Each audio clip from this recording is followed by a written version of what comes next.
Hello বন্ধুরা, আপনারা যদি কেকেআর দলের একজন ভক্ত হয়ে থাকেন বা কেকেআর দলকে মন থেকে পছন্দ করে থাকেন তো ভিডিওটি সম্পূর্ণ আপনার জন্য। স্কিপ করে চলে যাবেন না, সম্পূর্ণ ভিডিওটি দেখার অনুরোধ রইল। আরও একটি ম্যাচে 200-রও বেশি রান করে হারতে হয়েছে কলকাতা নাইট রাইডার্সকে। এবার পাঞ্জাব কিংসের বিরুদ্ধে 261 রান করেও জিততে পারেনি তারা। রেকর্ড রান তারা করে জিতেছে পাঞ্জাব কিংস। কলকাতার এই হারের জন্য দায়ী 3 ক্রিকেটার।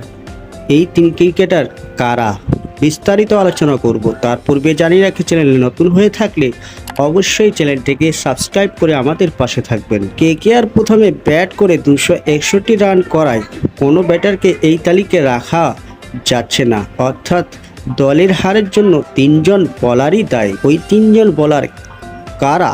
নাম্বার 1 দুষ্মন্ত চামেরা। এই ম্যাচে মিচেল স্টার্কের বদলে সুযোগ দেওয়া হয়েছিল চামিরাকে। প্রথম ওভারে 8 রান দিয়েছিলেন তিনি, কিন্তু পরের 2টি ওভারে বলের লেন্থ ঠিক রাখতে পারেননি তিনি। পরের 2 ওভারে 40 রান দেন চামিরা, একটি উইকেটও নিতে পারেননি। দলের প্রধান পেসার এত খারাপ বল করায় হারতে হয় কেকেআরকে।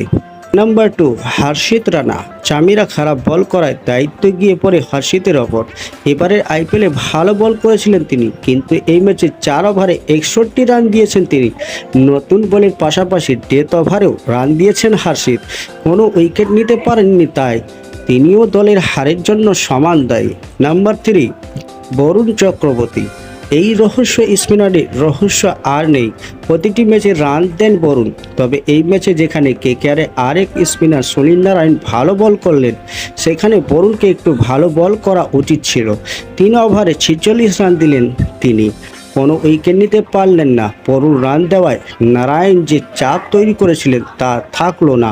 ম্যাচ হারল কলকাতা। দলের হারের জন্য এই স্পিনারও দায়ী। হ্যাঁ বন্ধুরা, আসল কারণ হচ্ছে কলকাতা 261 রান করেছিলেন প্রথম ব্যাট করে, কিন্তু 261 তাড়া করতে নেমে কিংস ইলেভেন পাঞ্জাব সে রানকে তাড়া করে ফেলেছে এবং 8 উইকেটের বিনিময়ে সে ম্যাচটি জিতে ফেলেছে।